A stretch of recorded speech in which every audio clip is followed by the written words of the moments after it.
지난주에 우리가 베드로와 요한이 감옥에서 이제 풀려나는 그 전 장면을 같이 함께 나누었는데, 오늘 본문에 있는 말씀에 보면 베드로와 요한이 이제 풀려났습니다. 풀려났고 그들이 제일 먼저 돌아간 곳은 자신들과 함께 신앙생활을 했던 교회 공동체에게 돌아가는 것을 보게 됩니다. 한번 여러분들 혹시 우리야 그럴 일이 없겠지만, 글쎄 여러분이 저에게도 그럴지 모르겠어요. 제가 만약에 복음을 증거하다가 잡혀갔는데 돌아왔다 그러면 여러분들 저를 반겨주실까? 반겨주실 거예요? 안 반겨주실 거예요? 대답이 없는 거 보니까 안 반겨줄 것 같은데, 베드로와 요한이 잡혀갔을 때 성경에는 나와 있지 않지만 저 개인적으로는 성도들이 베드로와 요한을 위해서 많이 기도를 했을 거라고 생각합니다. 왜냐하면 자신의 리더자들이었고 또 함께 신앙생활을 했던 또 예수님의 제자들이었기 때문에 그분들이 아마 베드로와 요한이 그 감옥에 있는 기간 동안 얼마 되지 않지만 많은 마음으로 하나님께 간절히 기도를 했을 거라고 생각을 합니다. 그리고 난 다음에 이 사람들이 결국은 풀려났습니다. 풀려났고 오늘 24절에 보니까는 일심으로 하나님께 소리를 높여라고 이렇게 기록이 되어 있어요. 그들의 입장에서는 베드로와 요한이 돌아온 것이 큰 기쁨이었습니다. 그리고 또 하나 가장 중요한 것은 뭐냐면, 사람들의 입장에서 볼 때는 베드로 요한이 잡혀갔을 때 상상했던 그림이 있었습니다. 아마 그 사람들은 많은 매를 맞을 것이고 또 많은 고문을 당할 것이고 또 그로 인해서 많이 아픈 모습으로, 병든 모습으로, 아니면 몸이 많이 상해서 돌아올 수 있을지도 모른다라는 생각을 했을 것입니다. 그런데 문제는 뭐냐면 베드로 요한이 멀쩡한 모습으로 아무데도 다치지 않고 하나도 맞지도 않고 건강한 모습으로 돌아온 거죠. 이 모습을 봤을 때 사람들의 입장에서는 이거를 어떻게 해석하느냐가 문제인 거죠. 여러분들, 우리가 세상을 살면서 내가 주변에 일어나는 일들을 우리가 어떻게 해석하느냐에 따라서 거기서 하나님을 바라보는 사람도 있고 어떤 사람들은 운이 좋아서라고 얘기하는 사람도 있습니다. 그런데 신앙인들은, 특히 크리스찬들은 모든 세상에서 일어나는, 내 주변에서 일어나는 일들을 절대로 운이 좋아서 일어난 것이라고 판단을 해서는 안 됩니다. 왜냐하면 우리의 삶을 인도하시는 분이 하나님이라는 것을 인정한다면 내게 주어지는 모든 삶의 상황과 환경들은요 모두 다 하나님께서 우리에게 허락하셨기 때문에 주어진 것임을 우리는 깨달아야 된다는 거죠. 그럴 때 우리가 하나님이 살아계시는구나, 하나님이 역사하시는구나 하는 것을 느끼게 되는 거지, 이거는 운이 좋아서 이렇게 된 거야 라고 얘기한다면 그 사람은 하나님을 인정하는 게 아니라 세상의 흐름을 인정하게 된다는 거죠. 베드로와 요한이 풀려났을 때 그 사람들이 풀려난 것이 하나님의 정말 놀라운 역사였다는 것을 이 초대교회 공동체는 알고 있었습니다. 그래서 그들은 그때부터 오늘 본문에 있는 말씀의 주제가 뭐냐면 찬양과 감사의 기도입니다. 베드로와 요한이 풀려난 후에 그들은 하나님께 찬양과 감사를 드렸습니다. 그리고 기도를 했습니다. 저는 이 일이 우리에게도 좀 일어났으면 좋겠다는 생각을 늘 합니다. 여러분의 삶에 하나님이 놀랍게 역사하셨을 때에 그것이 좋아졌네, 어떤 상황적으로 환경적으로 좋아졌네 이 개념이 아니라 하나님이 나의 모든 삶을 붙잡으셨기 때문에 이루어졌다는 것에 대해서 찬양을 드릴 수 있고 감사를 드릴 수 있다고 한다면 그 모습을 보시는 하나님께서 얼마나 기뻐하시겠냐는 거죠. 그러나 우리들의 대부분의 모습은 어떻게 생각하냐면 그럴 수도 있는 일이죠. 살다 보면은 그럴 때도 있는 거고 라고 생각을 합니다. 그러나 여러분들 한 가지 분명히 기억하십시오. 하나님은 여러분의 삶에서 절대로 그냥 우연스럽게 일어나는 일은 하나도 없습니다. 성경은 모든 것이 하나님의 섭리와 계획 가운데서 또 예정 가운데서 이루어진 것이기 때문에 저와 여러분의 삶에서 하나님이 여러분의 주변에 어떤 사람을 만나게 하신다거나 어떤 사람들과 함께 있게 한다거나 또 여러분의 삶에 주어지는 여러 가지 상황들은 모든 것이 다 하나님의 섭리와 계획 안에서 주어져 있다는 사실을 우리가 인정하고 그 안에서 하나님이 내게 원하시는 것이 무엇인지를 발견하는 것이 성숙한 신앙의 모습이라는 것이죠. 이 사람들은 초대교회 이 공동체는 베드로와 요한이 돌아왔을 때 기도를 할 때 어떻게 기도를 했냐면 24절 보니까 대주제여 이렇게 말합니다. 하나님을 높이는 거죠. 이 대주제여라는 말에는 두 가지 의미가 포함이 되어 있습니다. 이 천지를 만드신 분이 하나님이시고 그리고 이 모든 것들을 통치하시는 분이 하나님이라는 믿음이 있는 것을 고백하는 것이고요. 두 번째는 하나님이 다스리는 사도들과 제자들과 교회는 세상의 어떤 권력들도 우리를 어떻게 할 수 없다라고 인정하는 것을 대주제라는 말로 표현을 하고 있습니다. 여러분들이 그 믿음이 있습니까? 여러분이 세상적으로 어떤 환경에 처했을 때 내가 하나님의 자녀이기 때문에 하나님은 나를 끝까지 지키실 것이다. 하나님은 나를 보호하실 것이다. 하나님은 나를 절대로 어떤 상황에서도 가장 어려운 상황으로 내모는 것이 아니라 그 안에서 나를 지키실 것이라는 믿음이 있다고 한다면 저와 여러분들은 하나님을 대주제여라고 고백할 수 있어야 된다는 거죠. 그리고 또 하나는 뭐냐면 이 세상에 있는 모든 과정들과 상황들과 환경들은 하나님의 통치와 하나님의 주권 아래 있다라는 것을 인정하면 우리는 사실 두려워할 것도 없고 염려할 것도 없고 걱정할 것도 없다라는 거죠. 하지만 우리는 사실 세상을 살면서 많은 걱정과 염려와 근심을 갖고 살아갑니다. 왜?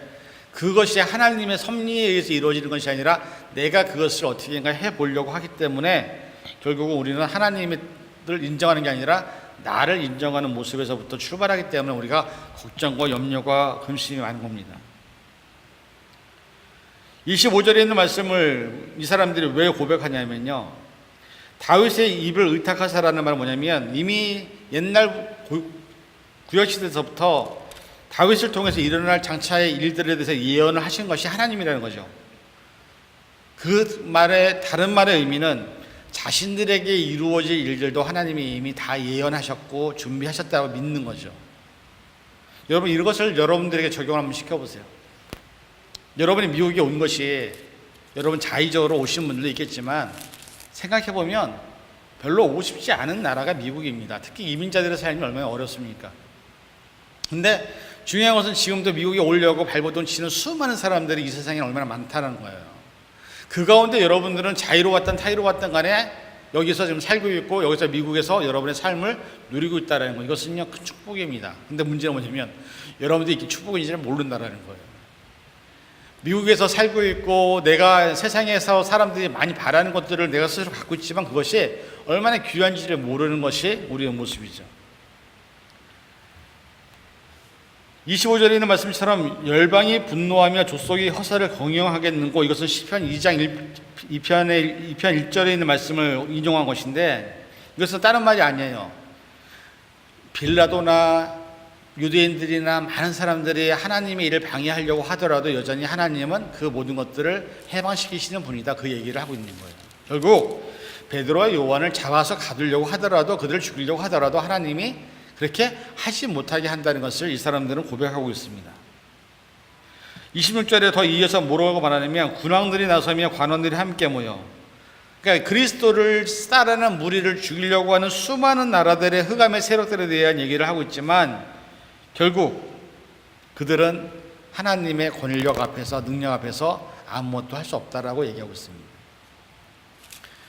이것이 우리의 신앙에 가장 필요한 모습입니다. 여러분들이 세상을 살아가면서 하나님의 사랑에서 여러분을 끊을 사람이 없다라고 성경은 분명히 말씀하고 있는데, 그럼에도 불구하고 저와 여러분들은 날마다 하나님의 사랑에서 맨날 벗어나는 모습들을 보게 된다는 거죠. 그것이 사단으로 인해서, 여러분 스스로로 인해서. 여러분들 세상에 살면서 여러분들이 공부를 하건 뭐 직장을 다니건 또 생활을 하건, 우리 아까 이제 도너츠 먹으면서 그런 얘기했지만요, 세상에 사는 것 자체가 쉬운 게 하나도 없어요. 공부를 하고 싶겠습니까? 뭐 살아가면서 세상에서 내가 돈을 벌어가면서 살아간다는 게 쉽겠습니까? 그래서 제가 그 얘기했어요. 생각해 보니까 부모님들이 돈 대주고 공부할 때, 학교 다닐 때가 사실 제일 행복했던 것 같아요. 학교를 벗어나서 사회라는 말에 첫 발을 내딛기 시작하면 그때부터는 치열한 경쟁사회에서 내가 뭔가를 하지 않으면 내 스스로의 삶을 돌이킬 수 없는 상황이라는 거죠. 근데 그 상황 전에 학생 때는 부모님들 집에서 잠도 재워줘, 공부도 시켜줘, 돈도 다 내줘. 근데 그 시간이 얼마나 귀한지를 모르고 우리는 살아간다는 거죠. 여러분이 세상을 살면서 지금 현재 살아가는 삶 속에서 하나님을 인정한다는 것은 다른 게 아닙니다. 내가 살아가는 삶의 상황 속에서 힘들고 어려운 문제가 생길 때 하나님이 여러분을 지키고 있다는 것을 인식하느냐 인식하지 못하느냐에 따라서 여러분들은 내가 하나님과 함께 동행하느냐 동행하지 못하느냐를 여러분들이 결정하게 된다는 것을 의미하고 있습니다. 초대교회에 있는 이 믿음의 공동체는요, 그것이 확실했어요. 그래서 왜냐하면 초대교회 공동체가 있었던 그 시기는요, 로마의 압제나 여러 가지 많은 핍박들이 많이 있었던 시기였습니다. 그러나 지금 솔직히 말씀해 보면 우리가 살아가는 지금 이 시간, 2018년도 이 시간대에 여러분들 교회 간다고 때리는 사람이 있습니까? 뭐 여러분들 교회 안 다닌다고 어떻게 하는 사람이 있습니까? 아무도 없잖아요. 그러나 초대교회에 있었던 사람들의 시대는 예수님을 믿는 사람들에 대해서 많은 박해가 있었던 시기였습니다. 그 상황 속에서 예수를 믿고 예수를 따른다는 것은 절대로 쉬운 문제가 아니라는 거죠. 그 상황 속에서 내가 신앙을 지키고 그 상황 속에서 내가 믿음을 지킨다는 것은 쉽지 않았지만 그들이 그렇게 할 수 있었던 유일한 한 가지는 하나님이 우리와 함께 계시고 하나님의 사랑에서 우리를 끊을 수 없다라는 그 믿음의 고백이 자신들의 삶을 지켜나가는 일들을 하게 됐다는 거죠. 그것이 하나님을 믿는 사람들의 가장 중요한 모습입니다. 여러분들에게 이런 모습이 있습니까? 여러분들이 세상을 살아가면서 하나님이 나와 함께 계신다라는 그 믿음이 여러분들의 삶을 붙들고 있으면 여러분들은 어떤 상황 안에서도 분명히 흔들리지 않을 수 있습니다. 믿음이 굳게 설 수 있습니다. 그러나 문제는 그 하나님에 대한 인식이 사라지는 순간 여러분들은 두렵고 무섭고 걱정과 염려와 근심으로 여러분의 삶을 채울 수밖에 없다는 것을 오늘 본문에 있는 사도들의 모습을 통해서 우리에게 말씀하고 있습니다. 그리고 이들이 한 것이 뭐냐면요, 기도했어요. 베드로와 요한이 돌아왔을 때 그들은 찬양했고 감사했어요. 왜? 자신들의 동역자가 돌아왔고 자신들이 기도했던 그 사람들이 돌아왔기 때문에 하나님께 감사하고 찬양을 했지만 그것만으로 끝난 게 아니라 그들은 29절부터 기도를 하기 시작합니다. 다 같이 한 마음으로. 그들이 이렇게 기도할 때에 하나님은 그들의 모습을 통해서 얼마나 기뻐하실까라는 생각을 해요. 여러분, 그 대통령도요, 이렇게 강단의 높은 자리에 쓰잖아요. 그러면 그 국민들이 이렇게 보는 거 있잖아요. TV 드라마에서 보면 간혹 가다가 사람들이 이렇게 데모를 할 때가 있어요. 우리는 또 막 데모하잖아요. 데모하면 그 지도자급에 있는 사람들을 놓고 데모를 할 때 데모를 찬성하는 사람도 있고 반대하는 사람도 있어요. 그렇죠? 그런데 모든 사람들이 그 한 사람을 위해서 다 지지를 보내고 찬성을 해주면요, 그 리더자는요 기분이 얼마나 좋겠습니까? 그렇지 않아요? 그런데 이 자리에 모인 사람들은 다 똑같은 마음으로 찬양하고 감사하고 똑같은 마음으로 함께 기도를 했어요. 이 모습을 보시는 하나님께서 이들의 모습을 보시면서 얼마나 기뻐하셨겠냐는 거죠. 교회는 많지만 모든 교회가 다 하나님을 찬양하고 또 하나님을 감사하고 그렇게 하는 건 아니에요. 왜? 교회도 그 안에 하나님이 없는 교회도 있고요, 성령이 역사하지 않는 교회도 있고요, 그 교회 안에서 찬양과 감사보다는 불평과 원망이 많은 교회도 많이 있고요, 세상에 보면 이 교회가 정말 천국인가 할 정도로 이 교회 안에서 수많은 분열과 싸움이 일어나는 것들을 우리는 많이 경험을 합니다. 하나님이 그 교회를 보실 때, 그 교회 모습을 보실 때 모든 사람들이 한 마음이 되어서 같이 찬양하고 기도하고 감사한다는 것은 하나님의 입장에서는요 너무나도 기쁜 일인 거예요. 근데 지금 여러분들의 모습을 한번 보십시오. 우리는 지금 그런 마음으로 이 자리에 앉아 있습니까? 함께 찬양하고 계십니까? 여러분들 함께 감사하고 계십니까? 여러분들 함께 지금 기도하고 계십니까? 마음으로. 그런 것들이 이루어지지 않는다면 우리의 모습을 보시면서 하나님께서 어떤 마음이실까라고 생각하십니까? 여러분들, 저는 여러분들을 하나님께로 인도하기 위해서 이 자리에 나와 있는 거지만 중요한 건 뭐냐면 여러분들이 그 인도함에 따라오지 않으면 저도 어떻게 할 수가 없어요. 그러면 그 모습을 보시는 하나님께서 어떤 마음이시겠냐는 거죠. 왜냐하면 여러분들의 겉모습뿐만 아니라 여러분 마음속에서 하나님이 뭘 생각하고 있는지를 다 알고 계시는데, 지난번에 성은이한테 제가 그런 얘기 했어요. 학교 가서 요즘에 공부 어떻게 하냐 그러니까는 여기 애들은 이상하더라고요. 학교 가서 공부할 때 다 핸드폰에다가 이어폰을 끼고 그 선생님 수업을 듣는데요. 그럼 이어폰에서 뭐 듣고 있냐, 그러니까 각자 원하는 음악 듣고 있대요. 야, 음악을 들으면서 공부가 되냐? 내가 그 얘기를 했어요. 근데 제가 그 얘기를 들으면서 하나 생각한 게 있어요. 야, 선생님들 대단하다. 나 같으면 그렇게 못해.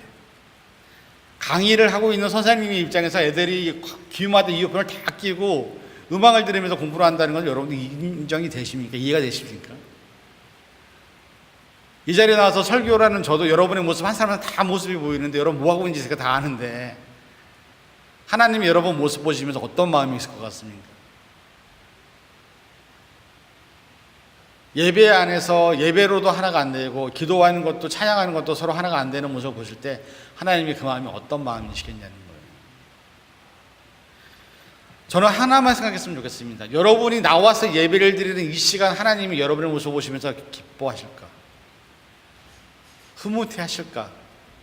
여러분의 모습 보면서 저절로 입꼬리가 올라가는 그런 느낌이 하나님께 있을까? 그건 여러분이 더 잘 아세요. 여러분의 마음속에서 하나님이 나를 어떻게 보시는지 너무나 잘 알고 계시기 때문에. 이들은 찬양하고 감사하고 기도했습니다. 결론을 미리 말씀드리자면 하나님의 역사가 나타나는 세 가지 조건이 이겁니다. 찬양하고 감사하고 기도하는 것. 이 세 가지가 나타나지 않으면 여러분의 삶에는 하나님의 역사가 나타나지 않습니다. 이것이 오늘 본문의 설교의 결론이기도 합니다.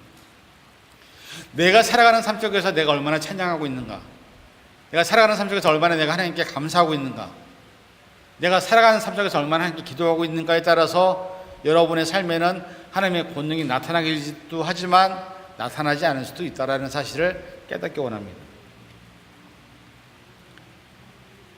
29절에 얘기합니다. 하나님께서 주여 이제도, 이 말은 뭐냐면 그동안에 베드로와 요한이 있었던 상황들을 다 고하고 나서 구체적으로 기도를 하는 내용입니다.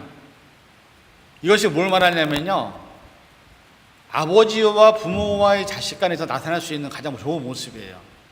아이들이 아버지나 어머니에게 뭔가를 원하는 것을 사달라고 할 때 아빠 사줘라고 얘기하는 것은요, 부모가 별로 설득이 안 돼요. 그 아이가 이것이 왜 필요한지를 얘기를 해야 이해를 하고 사주게 되는 거죠. 근데 여기 있는 초대교회 성도들은 그렇게 하고 있다는 거예요. 자기들이 지금까지 있었던 일들을 하나님께 고하고 그 다음에 그들이 원하는 것을 기도로 아뢰는 거예요. 하나님, 이제는 하감하옵소서. 종들로 하여금 담대하게 하여 주시옵소서. 29절에 있는 말씀을 보면 그렇게 고백하고 있잖아요. 지금까지 이런 일을 있었는데 그런 일들로 인해서 저희들에게는 하나님의 권능이 임하지 않으면 이 일을 할 수 없다라고, 그래서 그 부분에 하나님의 권능을 입혀달라고 그렇게 기도를 합니다. 그리고 그들이 했던 건 뭐냐면 30절에 뭐예요? 손을 내밀어 하나님의 당신의 능력 앞에, 권능 앞에 우리의 손을 내밀겠으니 하나님 우리를 붙잡아 주세요 라고 기도를 하고 있다는 거죠.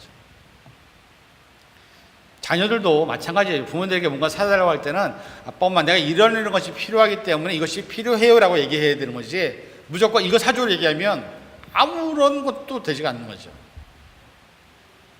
여러분들 기도할 때 가장 중요한 게 뭐냐면, 기도하는 것은 뭐예요? 여러분들의 원함이 있다는 거잖아요. 바람이 있다는 거잖아요. 그러면 기도할 때도 똑같습니다. 원리는 이 바라고 원하는 것이 내게 왜 있어야 되고 왜 필요한지를 분명하고 정확하게 하나님께 전달하는 것이 기도의 포인트입니다. 근데 우리들은 대부분 기도할 때 어떻게 기도하냐면 이거 주세요라고 얘기만 해요. 이게 왜 필요한지, 이게 왜 있어야 되는지, 이게 우리에게 무엇 때문에 필요한지를 생각 안 하고 이것만 주세요라고 얘기하는 거예요. 이거 안 줄 거예요 하나님? 이런 식으로 얘기하는 거죠. 초대교회 백성들의 삶에서 이 사람들이 왜 이런 행동이 나타나느냐, 딱 한 가지입니다. 첫 번째는 하나님에 대한 예의입니다. 하나님 앞에 기도하는 사람들은 하나님이 어떤 분이신지 알기 때문에 그분에 대해서 예의를 갖추는 거예요. 나보다 높으신 분 앞에 먼저 경배하고 그분에게 도움을 구하는 것, 그것이 기도의 가장 기본적인 베이직한 자세인 거죠.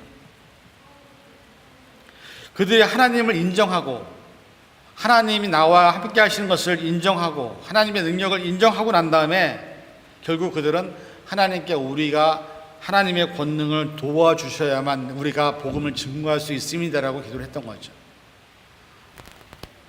그것은 당연한 거예요. 그러면 하나님께서 그걸 안 주실 리가 없죠. 왜? 복음을 증거하는데 담대함이 필요한데 그 담대함에는 뭐가 있어야 돼요? 하나님의 권능과 역사가 있어야만 담대할 수 있으니까.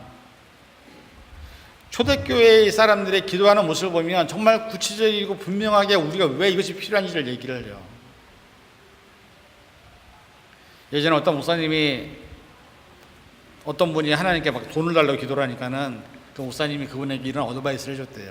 돈이 필요하십니까? 그러면 기도를 할 때 이렇게 하십시오. 그 돈으로 뭘 할 건지를 먼저 하나님께 얘기를 하라는 거예요. 그 돈을 갖고 내가 잘 먹고 잘 사는 것 갖고 기도하면 하나님이 안 들어주시지만 그 돈을 갖고 정말로 선교를 할 것인지, 그 돈을 갖고 가난하고 어려운 사람을 도와줄 것인지, 그런 구체적인 것들을 얘기를 하고 돈을 구해야 하나님 주시지 않겠냐고 하는 얘기를 들었습니다. 최소한 우리가 하나님께 뭔가를 원한다고 할 때 그 원하는 것이 분명한 이유와 목적이 있어야 되는데, 초대교회의 모습을 보면 이 사람들은요, 하나님께 능력을 구하고 간구하고 그다음에 뭘 말했냐면 표적과 기사가 나타나게 해달라고 기도를 했어요. 근데 그 이유는 딱 하나예요. 하나님의 복음이 전파되기 위해서 하나님 표적과 기사도 나타나게 해주시고 하나님의 권능이 우리에게 임하게 해주시고 모든 세상의 어떤 민족도 우리를 건드리지 못하게 해주세요 라고 기도를 하고 있는 거예요. 그러니까 분명한 거예요. 목적이 분명하니까 하나님이 일을 하시잖아요. 29절에 31절에 뭐라고 되어 있어요? 빌기를 다함에 모인 곳이 진동하더니 이렇게 나와 있어요. 지진이 일어난다는 거예요. 그리고 또 하나의 현상이 뭐냐면 성령이 충만하여 라는 현상이 나타났어요. 하나님께 무엇을 구하고 그것으로 인해서 하나님이 합당하네, 인정할 만하네, 그러니까 하나님 주시니까 어떻게 해요? 땅이 진동하고 그 다음에 성령이 충만해서 이 사람들은 담대하게 곳곳마다 기사와 표적을 나타내며 복음을 증거하는데 두려움이 없었더라. 이것이 사도행전의 역사의 모습입니다. 그러면 사실 우리가 이 말씀을 통해서 우리가 깨달은 것은 뭐냐면 우리가 지금 바라고 원하는 것이 무엇이냐. 첫 번째, 그 바라고 원하는 걸 갖고 우리는 무엇을 할 것이냐. 그것이 하나님께서 정말 원하시고 바라시는 것이라면 하나님은 그것을 우리에게 주실 것이고, 그를 통해서 우리도 이 사람들처럼 담대하게 세상의 어떤 상황과 환경 앞에서도 담대하게 복음을 증거하며 살아갈 수 있지 않을까. 오늘 사도행전에 나와 있는 이 말씀은 우리에게 그것을 알려주고 있습니다. 여러분, 제가 설교를 하지만 여러분에게 가장 말씀드리고 싶은 것 하나는 뭐냐면, 설교를 듣는 건 여러분의 책임입니다. 전하는 건 저의 책임입니다. 그러나 그것을 듣고 안 듣고 받아들이고 안 받아들이고는 여러분의 책임입니다. 여러분들이 그것을 받아들일 수 있는 준비가 안 되어 있으면 제가 여기서 아무리 떠들어도 여러분들은 하나도 못 들었을 것이고, 여러분들이 받아들일 마음이 되어 있었으면 제가 여기서 하지 않아도 여러분들은 하나님의 말씀을 얼마든지 들을 수 있는 존재라는 사실을 깨달아야 됩니다. 기도가 끝나자마자 하나님은 일하기 시작했습니다. 그리고 그들이 원하는 표적과 기사가 나타나는 능력을 그들에게 주셨고, 또 그들에게 삶의 담대함을 주셨다는 것을 성경에 말씀하고 있습니다. 최소한 믿음 생활을 하면서, 교회 생활을 하면서 저는 이런 모습이 우리 안에 나타나야 되지 않을까. 이 일은 믿지 않는 많은 사람들이 봐도 하나님이 살아계시네 하고 보여지는 현상입니다. 제가 늘 고민이 그거예요. 저와 여러분이 세상에 살아가면서 어떻게 하나님 보여줄 수 있을까요? 사람들에게. 하나님은 눈에 안 보이잖아요. 근데 여러분 하나님 믿는다며. 그럼 여러분 하나님은 어떻게 보여주십니까? 믿지 않는 사람들에게 하나님이 어떻게 살아있다는 것을 어떻게 알려주실 거예요, 여러분들? 근데 제가 사도행전을 보면서 하나 느끼는 것은 이런 것들이 나타나야 하나님이 살아계시다고 우리가 얘기할 수 있지 않을까? 이거 말고 다른 게 있을까요? 여러분이 여러분 주변에 아픈 사람을 위해서 손을 얹고 기도를 해줬는데 그분이 나았어요. 그분이 하나님 역사잖아요. 그렇죠? 내가 복음을 증거했는데 어떤 사람이 완전 엉망진창인 사람이 말씀을 하나 받았고서 그 말씀으로 사람이 완전히 획가닥 바뀌었어. 그러면 이건요, 하나님의 역사가 아니고서는 이루어질 수가 없는 거예요. 그런데 그런 경험들이 여러분 안에 있냐는 것을 묻고 싶은 거죠. 우리의 삶 안에 하나님의 그런 일들을 경험하게 하셨느냐는 거죠. 우리 지금 새롭게 시작하는 센터도 많은 재정이 필요한데 여러분들 생각해 보세요. 돈이라는 게 있어야지 뭔가 하잖아요. 돈 없이 뭐 할 수 있어요? 그렇죠? 근데 돈은 없는데 막 플랜을 막 세워가고 있어 지금. 근데 현실적인 문제가 뭔지 아세요? 돈이 안 들어오면 아무리 좋은 플랜도 실현될 수 없다라는 사실. 그러면 여러분들은 저는 뭐 해야 되는 거 아니에요? 그 문제가 우리의 힘으로 해결할 수 없다고 한다면 우리는 기도하면서 하나님께 그걸 구해야 되는 거예요. 함께. 여러분 기도하고 계십니까? 지금 그 문제 놓고 돈 문제 놓고 기도하고 계세요? 한번 여러분 스스로에게 한번 물어보세요. 재정이 필요한 거를 많이 아는데 여러분이 얼마나 하나님 앞에 지금 재정을 놓고 기도하고 계십니까? 철야하면서 금식하면서 기도하고 계세요? 뭔가 해야 된다는 거 아는데 우리는 거기에 대해서 전혀 생각이 없어. 그리고 거기에 대한 행동도 안 해요. 되면 되는 거고 안 되면 안 되는 거고, 그런 마음으로 그런 마인드로 어떤 거를 할 수 있겠어요? 세상에 나가서 여러분 비즈니스를 하나 하더라도요, 그 비즈니스를 위해서 얼마나 많은 돈들이 있어야 되는지를 아마 아실 겁니다. 그렇죠? 왜? 비즈니스 하려면 팔 물건을 있어야 되니까 팔 물건을 또 사와야 되잖아요. 그게 그냥 공짜 사옵니까? 가서 사와야 그나마 싸게 사잖아요. 그러면 그 왕복하는 거리며 그 수고며 그 희생이며 이런 것들을요 하지 않으면 우리는 그것을 만들 수가 없어요. 그런 것들이 갖춰지고 난 다음에 물건을 팔아도 물건을 팔고 이윤을 남기는 거지, 그 물건을 여기까지 들어올 때까지는 내가 고생하고 내가 수고하지 않으면 나는 아무것도 할 수가 없는 거예요. 그렇잖아요. 그게 일반적인 상식인데, 오늘 여러분들에게 날씨가 덥다고 하고 날씨가 좀 나와고 어저께 갑자기 뜬금없이 여러분들을 위해서 좀 스무디 만들겠다고 어저께 스무디 재료를 막 사러 다녔는데, 가장 간편한 건 돈이 많으면 스마트폰을 가갖고 냉동된 그 과일들 사면 되게 싸요. 아니, 되게 편해. 근데 요만한 백 하나가 8불이야. 그 돈 줄 수가 없어갖고 어저께 한 4-5군데 돌았네요. 과일들 다 사갖고 과일들 다 따서 정리해갖고 다 냉동실에 넣어놓고 어제 그거 하다가 또 뭐 사모님은 손도 비고, 여러분 그런 수고 하나도 없이, 내 희생 하나도 없이 뭐 하나 맛있는 거 먹을 수가 없는 거예요. 하물며 큰 일을 할 때 어떤 수고나 희생도 없이 뭔가 이루어지겠어요? 우리 교회가 지금까지 9년이 있었지만 이것도 사실은 여러분들의 수고나 희생이 있었기 때문에 여기까지 온 거예요. 마찬가지예요. 중요한 거는 그 앞에서 처음 시작하는 사람들은 다 힘들어. 편한 사람이 아무도 없어. 근데 문제는 저와 여러분들이 다 처음 뭔가를 만들어내는 사람들이라는 거죠. 그 상황 속에서 우리는 희생하고 수고를 해야 여러분의 가정도 유지가 되고, 여러분이 섬기는 교회도 유지가 되고, 여러분이 다니는 직장도 유지가 되는 거예요.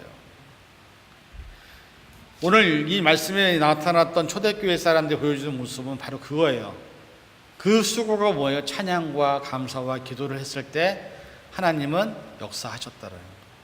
그렇다면 우리가 해야 될 일은 뭐예요? 우리도 역시 찬양하고 감사하고 기도할 때 하나님은 우리의 모든 기도에, 우리의 찬양에, 우리 감사에 감격하셔서 기뻐하셔서 당신의 능력을 보여주실 거라는 거죠.